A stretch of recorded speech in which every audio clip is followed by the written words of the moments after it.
Cinema ఆకాంక్షలందరికీ, శుభాకాంక్షలందరికీ మరొకసారి నమస్కారాలు. ఇట్లాంటి ఒక సంస్థ ఏర్పడడం, తెలంగాణ సినిమా వేదిక అనే సంస్థ ఏర్పడడం చాలా సంతోషం. సంస్థలు కూడా చాలా ఏర్పడుతుంటాయి, చాలా సందర్భాల్లో మళ్ళీ అవి కనుమరుగవుతుంటాయి. సంస్థలు ఏర్పడేటప్పుడు స్పష్టత ఉండాలి. స్పష్టత ఉండి స్పష్టమైనటువంటి తెలంగాణ ఆకాంక్షలతో సంస్థ మొదలైతే ఆ ఆకాంక్ష నెరవేరేదాకా దీన్ని కొనసాగించాలనే ఒక సంకల్పం కూడా గట్టిగా ఉండాల్సినటువంటి అవసరం. అట్లాంటి సంకల్పం తెలంగాణ సినిమా వేదికకు ఉందని భావిస్తూ నేను మాట్లాడుతున్నాను. ఎప్పుడు మనం ఒక ప్రతిపాదన చేసినప్పుడు మన వెనక అశేషమైన ప్రజానీకం రాదు, ప్రభుత్వం వెంటనే పిలిచి మాట్లాడదు. తెలంగాణ ఉద్యమం మొదలుపెట్టినప్పుడు 96, 97లో మొదలుపెట్టినప్పుడు నాకు బాగా అనుభవం ఉంది. రాష్ట్రం కోసం కొట్లాడదామంటే ప్రతి వాళ్ళు కిందికి లాగేవాళ్లే తప్ప ఎవరు ఉత్సాహపరిచేవాళ్ళు లేరు. 10 మంది వచ్చినా 20 మంది వచ్చినా వాళ్ళ దగ్గరికి వెళ్ళి వాళ్ళ దగ్గర 10 మందితోనే మాట్లాడినటువంటి అనుభవాలు కూడా నాకు ఉన్నాయి. ఇట్లా మాట్లాడుతూ ఒక ఉధృతమైనటువంటి స్థితికి జనం కూడుతున్నారు, 100 నుంచి 1000 మంది మొబిలైజ్ అవుతున్నారు అని అన్నప్పుడు రాజకీయ పార్టీలు వచ్చినాయి. గుర్తుపెట్టుకోండి, చరిత్రనే ఇది. రాజకీయ పార్టీ ఎవరైతే ప్రారంభించారో ఆ వ్యక్తి కూడా, ఆ నాయకుడు కూడా ఒకనాడు వీళ్ళు పిచ్చోళ్ళు అవయా, తెలంగాణ ఎట్లొస్తుందా, తెలంగాణ రావడానికి అవకాశం లేదు అని అన్నాయన. నాకు గుర్తుంది, అదే సిద్దిపేటలో మాట్లాడాడు. వీళ్ళు నీళ్లు అంటున్నారు, గోదావరి నీళ్లు అప్పుకెక్కుతాయా, ఎత్తుగడ్డకి ఎక్కుతాయా, ఎక్కడైనా నీళ్లు నది ఎత్తుగడ్డకు పోతుందా, డౌన్కి పోతుందా అని ఒక సభలో మాట్లాడినప్పుడు నేనున్నాను అదే సభ. కానీ ఎత్తుగడ్డకి ఎక్కించడం కోసం ఎన్ని కష్టాలు పడ్డాడో పడి ఒక ప్రాజెక్టు కట్టి, ఆ ప్రాజెక్టు సాఫల్య వైఫల్యాల సంగతి పక్కకు పెడదాం, కానీ ఒక ప్రాజెక్టు కట్టి తెలంగాణకు నీళ్ళు అందించాలనేటువంటి ఒక బృహత్ సంకల్పంతో నడిచినప్పుడు మాత్రం అది తెలంగాణ ప్రజలందరూ ఆహ్వానించినటువంటి సందర్భం కూడా మనం అందరం ఉంది. కాబట్టి అదే నాయకుడు తెలంగాణ ఉద్యమంలోకి వచ్చాడు, అదే నాయకుడు తెలంగాణ నీళ్ళ కోసం ఒక ప్రాజెక్టు కట్టాడు. అదే నాయకుడు సంస్కృతిని నిలబెట్టడానికి మాట్లాడమని శంకరన్నో నేనో ఎవరమో ఆయన ముందట ప్రతిపాదన పెట్టినప్పుడు చాలా సందర్భాల్లో ఏమన్నాడంటే, ముందు నీళ్ళది అయిపోయి తర్వాత మాట్లాడదామని వాయిదా వేశాను. 1 సంవత్సరం 2 సంవత్సరాలు అయిన తర్వాత ఏమన్నాడంటే, తెలుగు సినిమా అనేది పెద్ద సినిమా, దీన్ని వదులుకుంటే బాగుండదు, ఇక్కడ చాలా మంది కార్మికులు పనిచేస్తున్నారు కాబట్టి వదులుకోవద్దు, మనం దీన్ని కాపాడుకోవాలి అని. ఇప్పుడు కూడా తెలుగు సినిమా, తెలంగాణ సినిమాను వేరువేరుగా చూడకుండా మనం మాట్లాడదలుచుకుంటే, ఇదైతే తెలంగాణ సినిమా వేదిక, మాట్లాడదలుచుకుంటే తెలుగు సినిమాను వదులుకోమని ఎవరు అనట్లేదు. తెలుగు సినిమా ఆంధ్ర సినిమాగా మారిపోయినప్పుడు తెలంగాణ సినిమా అనేటువంటిది ముందటికి వస్తుంది. అది గుర్తుపెట్టుకో. తెలుగు సినిమాగా ఉంటే మనం వ్యతిరేకించి మన సినిమా అని కొట్లాడవలసిన పని లేదు. ఇవాళ తెలుగు సినిమా అవునన్నా కాదన్నా అది ఆంధ్ర సినిమాగా మాత్రమే ప్రవర్తిస్తున్నది అనేది మనం మాట్లాడు. కాబట్టి ఆంధ్ర సినిమా ఎప్పుడైతే వచ్చినప్పుడు తెలంగాణ సినిమా కూడా వస్తుంది, ఉంటుంది, ఉండాలి. అది మన పాయింట్. కాబట్టి తెలంగాణ సినిమా వేదిక ఇవాళ ఒక చారిత్రక సందర్భాన్ని భుజానెత్తుకున్నందుకు ఇది చాలా స్పష్టతతోని సుదీర్ఘకాలం ఉద్యమం చేసేటటువంటి స్థాయికి రావాలి. తెలంగాణ సినిమాను నిర్మించడం అంటే శ్రీనివాస్ అన్న మాట్లాడాడు, మా శంకర్ అన్న మాట్లాడాడు, ఇద్దరు మాట్లాడాడు. నిర్మించాలంటే దీనికి 1 రోజునో 2 రోజుల్లో అయ్యే పని కాదు. ఇది ఒక ఉద్యమం. తెలంగాణ సినిమా అనేటువంటిది ఒక ఉద్యమం. ఈ తెలంగాణ సినిమా ఏర్పడాలనేటువంటి ఉద్యమాన్ని మనం ఎంత ముందుకు తీసుకుపోతే అన్ని ఫలితాలు వచ్చే అవకాశం ఉంటుంది. అంతేగాని రెండు ఏడాదో లేదా 2 నెలల్లో మనం మాట్లాడి దీన్ని వదిలేస్తే ఏ రకమైన ఫలితాలు రావు.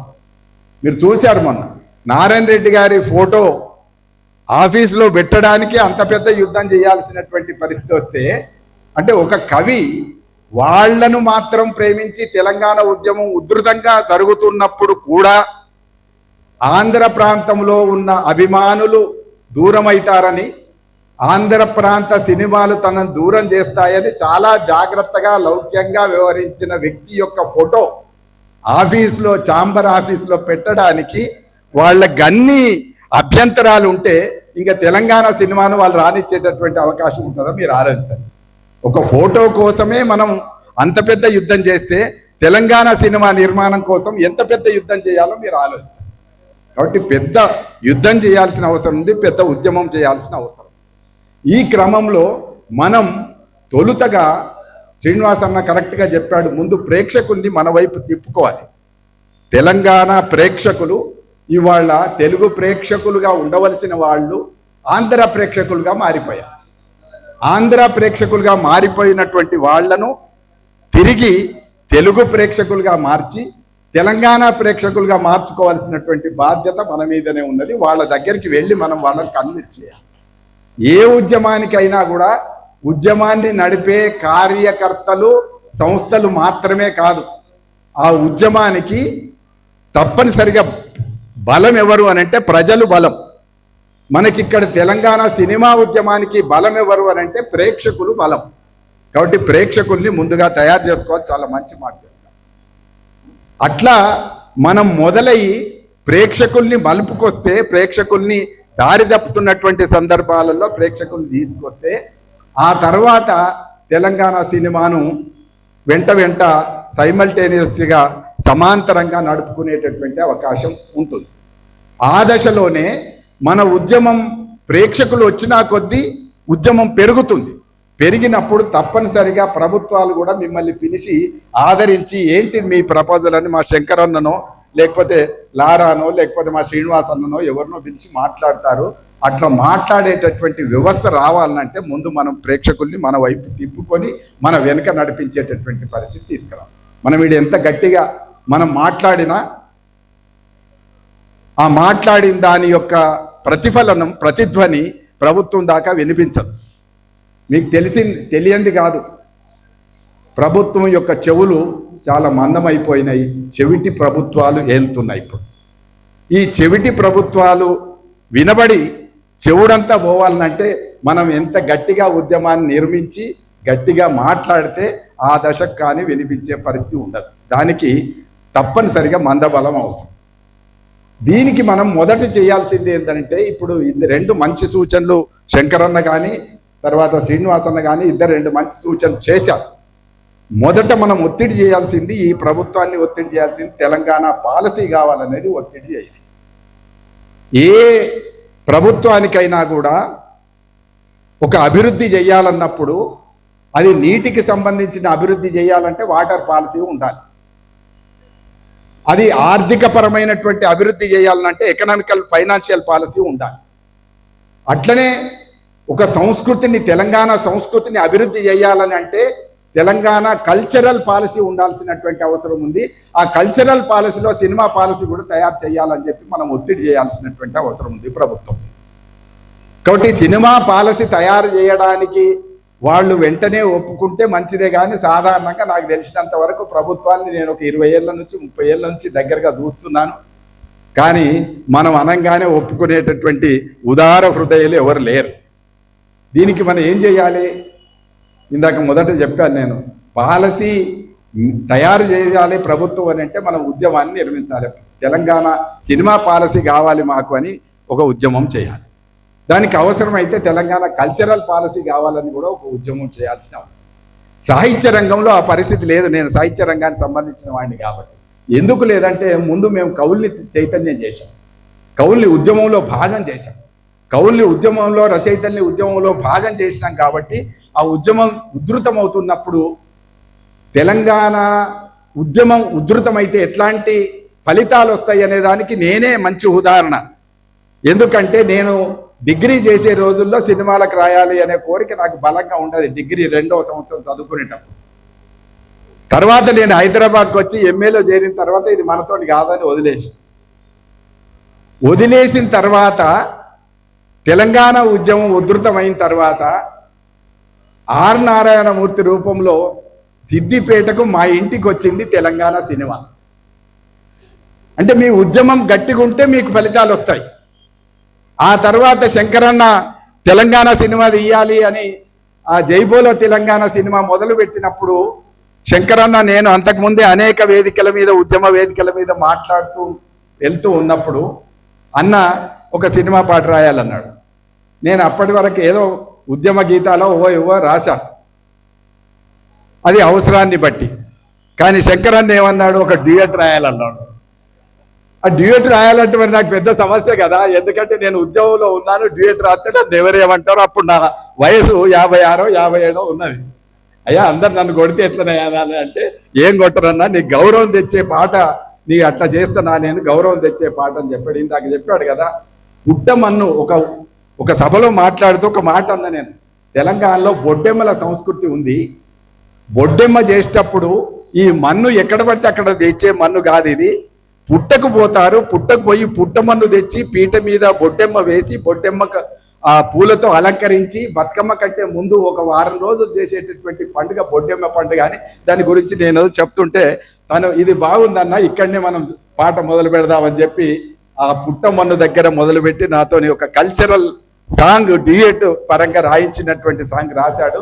అదే ఒక పువ్వు ఒక నవ్వు అనేది నాకు చాలా క్యాచ్ తెచ్చింది, యూత్ లో ఫాలోయింగ్ తెచ్చింది. నా గురించి చెప్పడం కోసం నేను మాట్లాడతలేను. అమెరికాలో కూడా చాలా మంది ఇష్టపడ్డారు. ఇంకా ఆ పాటకు అన్న చెప్పిండు, నేను చెప్పిన, బయటకు పోతే ఆంధ్ర ప్రాంతానికి పోతే ఆ పాటకు క్రేజ్ ఉంటుంది. అంటే ఒక తెలంగాణ పాట తెలంగాణ వరకే పరిమితం కాకుండా ఆంధ్రకు తర్వాత అట్లనే అమెరికా దాకా పాకేటటువంటి అవకాశం దానికి ఎట్లొచ్చింది అని అంటే ఉద్యమం గట్టిగా ఉండడం వల్ల వచ్చింది అని మాత్రం నేను చెప్పదలుచుకున్నా. ఆ ఉద్యమమే నాకు ఇచ్చిన ఒక మంచి అవకాశం. ఇంకొకటి ఏంటిది అంటే, నేను రాసిన మొదటి పాట ఆరనారాయణమూర్తి నాగేటి చాళ్ళ పాట నేను ఉద్యమం కోసం రాసిన, సినిమాలోకి పోయింది. సినిమాలోకి పోయినాక అప్పుడు ఉమ్మడి రాష్ట్ర ప్రభుత్వం కిరణ్ కుమార్ రెడ్డి ప్రభుత్వం ఆ జ్యూరీ బాధ్యుడిగా మా శంకరన్నే ఉన్నాడు. అప్పుడు కిరణ్ కుమార్ రెడ్డి ప్రభుత్వం నేను రాసిన మొదటి పాటకే నంది అవార్డు ఇచ్చినటువంటి స్థితి ఉంది కిరణ్ కుమార్ రెడ్డి గారి.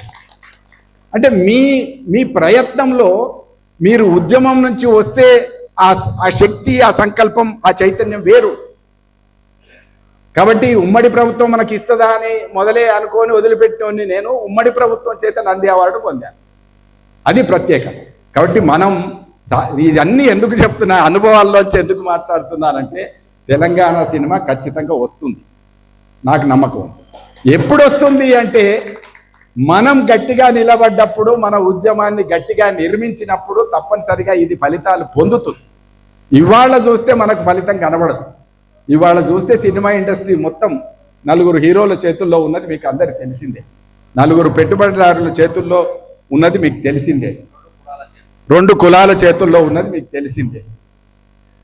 ఈ ఉద్యమం ఉధృతంగా ఉన్నప్పుడు తెలంగాణకు సంబంధించిన ఒక పెద్ద ప్రొడ్యూసరు ఆంధ్రకు తెలంగాణకు వారధిగా ఉండి ప్రభుత్వాల చేత అనేక రకాల గౌరవం పొందుతున్నటువంటి పెద్ద ఒక ఆయన ఫిలిం ఛాంబర్లో అనుకుంటాను ఆ రోజు మాట్లాడుతూ ఉన్నప్పుడు, దిల్ రాజు పేరు కూడా నాకు చెప్పడానికి ఏం అభ్యంతరం లేదు, భయాలు భక్తులు ఏం లేవు నాకు. దిల్ రాజును ఒక మిత్రుడు అడిగాడు, రసమై బాలకృష్ణ అడిగాడు, నువ్వు తెలంగాణ సినిమా ఎందుకు తీయవు అని అడిగాడు. ఆయన తెలంగాణ వాడే కానీ తెలంగాణ సినిమా తీయలేదు, ఇప్పటి వరకు తీయలేదు. ఎందుకు తీయవు, ఒక సినిమా తీయమని బాలకృష్ణ అడిగినప్పుడు, మీరు రెడీ ఉంటే నేను తీస్తా అన్నాడు. రెడీ ఉంటే ఏంది, మేము రెడీ ఉండే అడుగుతున్నాం కదా, తీయమని అడిగితే ఆ మీటింగ్లో మా శంకరన్న కూడా ఉన్నాడు. అడిగితే అప్పుడు ఆయన దిల్ రాజు చెప్పిన మాట ఏంటంటే, తెలంగాణ సినిమా తీస్తాను కానీ పవన్ కళ్యాణ్ను పెట్టి తీస్తా అన్నాడు. నువ్వు పవన్ కళ్యాణ్ను పెట్టి తీస్తే అది సినిమా, తెలంగాణ సినిమా ఎట్లయితుంది? తెలంగాణ సినిమా కావాలంటే తెలంగాణ జీవితం ఉండాలి.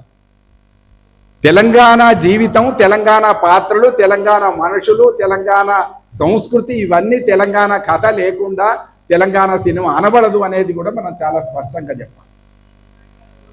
కాబట్టి నేను ఎక్కువసేపు మాట్లాడుతున్నానని అనుకుంటే దయచేసి మన్నించండి, ఎక్కువసేపు మాట్లాడడం కాదు. కానీ తెలంగాణ సినిమా తప్పనిసరిగా వస్తుంది. తెలంగాణ జీవితం ఉంటేనే అది తెలంగాణ సినిమా అవుతుంది, కానీ తెలంగాణ జీవితం లేకపోతే అది తెలంగాణ సినిమా కాదు. వెనకటికి ఎప్పుడో జీవిత చక్రం అని ఎన్టీ రామారావును హీరోగా పెట్టి ఒక సినిమా తీశారు. అది నేను చదువుకునే రోజుల్లో 70ల కాలంలో దసరా బుల్లోడుకు పోటీగా సమాంతరంగా వచ్చిన సినిమా జీవిత చక్రం. ఆ జీవిత చక్రం అనే సినిమాలో బతుకమ్మ పాట పెట్టారు. అప్పుడు బతుకమ్మ పాట పెట్టారని ఎందుకు చెప్తున్నానంటే, తప్పనిసరిగా తెలుగు సినిమా అంటే కనీసం అట్లా గౌరవించేటటువంటి పరిస్థితి అన్న ఉండాలి. అట్లా గౌరవించినప్పుడు అది కేవలం ఆంధ్ర సినిమాగానే ఉంటుంది. దాన్ని మనం తిరిగి కాపాడుకొని తెలుగు సినిమాగా, తెలంగాణ సినిమాగా మలుచుకోవాలంటే మనం ఖచ్చితంగా ఒక ఉద్యమాన్ని నిర్మించాల్సినటువంటి అవసరం ఉన్నది అనేది నేను ప్రధానంగా చెప్పదలుచుకున్నది. దీనికి అన్న సూచించినట్టు తెలంగాణ సినిమా పాలసీ ఒకటి తయారు చేయాలని మనం ఇవాళ డిమాండ్ పెట్టుకొని 50 డిమాండ్లు పెడితే పూర్తిగా కాదు, 50 డిమాండ్లు ఉండని కింద, కానీ మెయిన్ డిమాండ్ ఒకటి ఉండాలి. తెలంగాణ సినిమా పాలసీ కావాలి, ఫిలిం పాలసీ కావాలనేది ఒక డిమాండ్ ఖచ్చితంగా మనం ఉన్నది. నంబర్ 1 ఇది మెయిన్ డిమాండ్. రెండోది ఇంకొక దానికోసం కూడా మనం ప్రయత్నం చేయాలంటే తెలంగాణ ఫిలిం డెవలప్మెంట్ కార్పొరేషన్ ఉంది, కానీ తెలంగాణనేనా? తెలంగాణ ఓకే, సంతోషం ఉంది. దానికి తెలంగాణ నేచర్ రావడానికి దాన్ని ముందడి పోయి ధర్నా చేద్దాం. తెలంగాణ నేచర్ లేనిది తెలంగాణ కాదది. తెలంగాణ గురించి మాట్లాడాలి, తెలంగాణ సినిమాలు నిర్మించాలి, తెలంగాణ కథలు, తెలంగాణ రచయితలు, తెలంగాణ నటులు, తెలంగాణ కళాకారులు, దర్శకత్వం ఇవన్నీ కూడా రావాలి. వచ్చినప్పుడే వాళ్ళని ప్రోత్సహించినప్పుడే అది తెలంగాణ ఫిలిం డెవలప్మెంట్ కార్పొరేషన్ అవుతుంది. ఆ మాట నేను ఏ కోణంలోంచి అన్నా అంటే, ఎన్ఎఫ్డిసి ముచ్చట శంకరన్న చెప్పినప్పుడు ఎన్ఎఫ్డిసి ప్రాంతీయ సినిమాలకు డబ్బులు ఇచ్చేది. సినిమా తీయడానికి మన లోన్లు ఇచ్చినట్టే వాళ్ళు డబ్బులు ఇచ్చేది, సబ్సిడీలు ఇచ్చేది. అట్లా తెలంగాణ ఫిలిం డెవలప్మెంట్ కార్పొరేషన్కు డబ్బు ఇచ్చి తెలంగాణ సినిమా తీస్తే తెలంగాణ సినిమాకు పెట్టుబడి పెట్టేటటువంటి పని మనది కాదు. ఫిలిం డెవలప్మెంట్ కార్పొరేషన్ వాళ్ళు మనకు డబ్బులు ఇవ్వాలి, మనం సినిమా తీయాలి. అది అట్లాంటి ఒక స్థితిని మనం తీసుకురావాలంటే మన ఉద్యమాన్ని గట్టిగా చేయాలి. ఒక్క మాట చెప్పి ముగిస్తాను. సినిమా అనేది కళ. ఈ కళ వ్యాపారంతో కూడిన కళ. పెద్ద సమస్య అది. ఉత్త కళ అయితేనేమో మాలాగా పాటలు రాసుకోవచ్చు, కవిత్వం రాసుకోవచ్చు. కానీ వ్యాపారంతో కూడిన కళ. ఇవాళ సినిమా సక్సెస్ ఫెయిల్యూర్ అనేటువంటి దేన్ని బట్టి ఉంటుంది అని అంటే, డబ్బులు ఎక్కువ రాబడితే గొప్ప సినిమా, డబ్బులు రాకుండా డబ్బులు నష్టపోయేటటువంటి పరిస్థితి వస్తే డిజాస్టర్ అంటారు. ఈ డిజాస్టరు తర్వాత సూపర్ సక్సెస్ అనేటువంటి కొలమానాలతో ప్రమాణాలతో కాకుండా జీవితం ప్రమాణంగా ఉండేటటువంటి సినిమాల్ని మనం తీసుకురావాల్సిన అవసరం ఉంది. తెలంగాణ జీవితం ప్రమాణంగా ఉంటే అప్పుడు వ్యాపారం దానంతట అదే తయారయ్యేటటువంటి అవకాశం ఉంటుంది. కాబట్టి ఇందులో కళాత్మక నైపుణ్యాల కోసం అవసరమైతే ఫిలిం యాక్టింగ్ స్కూల్ కానీ ఫిలిం స్కూల్స్ అట్లాంటివన్నీ తప్పనిసరిగా ఆటోమేటిక్గా పాలసీలో, కల్చరల్ సినిమా పాలసీలో భాగంగా అవన్నీ వస్తాయి. థియేటర్లు ఎట్లా ఉండాలి, ఎవరికి ఇవ్వాలనేది కూడా అందులో భాగంగానే వస్తుంది. కాబట్టి మనం ఈ తెలంగాణ సినిమా కళను కాపాడుకోవడానికి ఒక ఉద్యమం లాంటిది నిర్మించాల్సినటువంటి అవసరం ఉంది. ఎందుకంటే ఉద్యమం నుంచి వచ్చిన వాళ్ళు ఎప్పుడు ఉద్యమాల గురించే చెప్తున్నారు.